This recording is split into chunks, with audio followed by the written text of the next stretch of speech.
Hello, हमरा माँ अनुपमा अहाँ सब गोटा के प्रणाम आ स्वागत करै छी। हम एक हल्दी के गीत सुना रहल छी।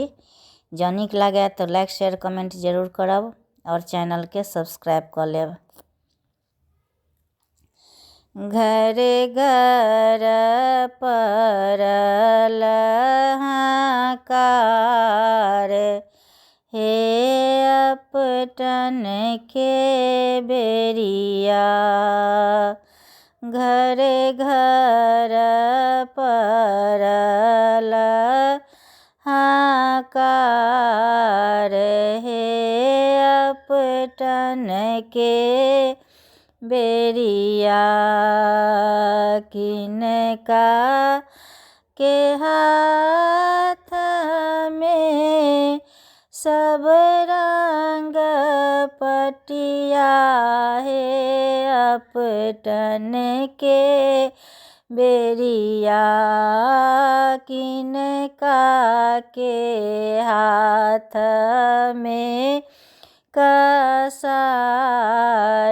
हे अपटन के बेरिया। किनका के हाथ में कसार,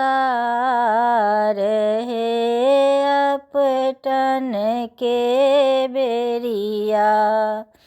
घर घर परल हाहाकार, हे अपटन के बेरिया।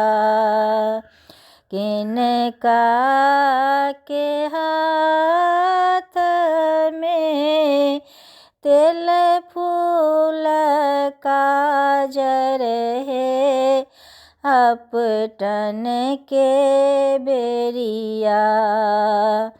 किनका के हाथ में तेल फूल काजर, हे अपटन के बेरिया। किनका के हाथ में रुमाल, हे अपटन के बेरिया। किनका के हाथ में रुमाल, हे अपटन के बेरिया। घर घर परल हाहाकार, हे अपटन के बेरिया। आमा के हाथ में सब रंग पटिया, हे अपटन के बेरिया। आमा के हाथ में सब रंग पटिया, हे अपटन के बेरिया। पीसी के हाथ में कसार, हे अपटन के बेरिया। पीसी के हाथ में कसार, हे अपटन के बेरिया। घर घर परल हाहाकार, हे अपटन के बेरिया।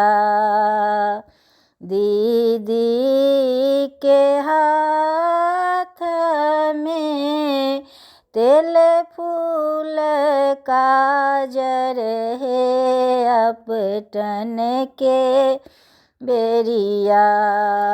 दीदी के हाथ में तेल फूल काजर हे अपटन के बेरिया भाभी के हाथ में रुमाल हे अपटन के बेरिया भाभी के हाथ में रुमाल हे अपटन के बेरिया घर घर परल हाहाकार हे अपटन के बेरिया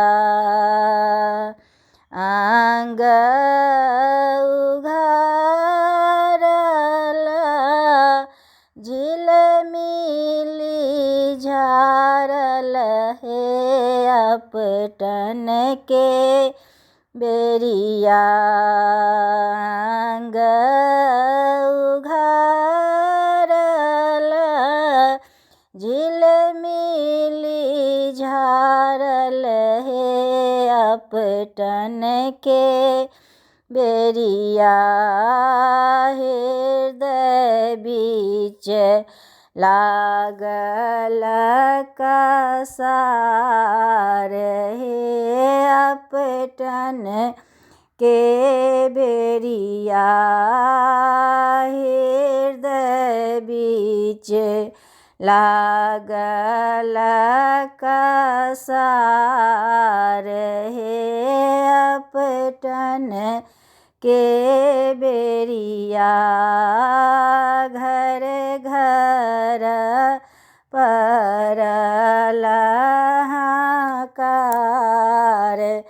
हे अपटन के बेरिया।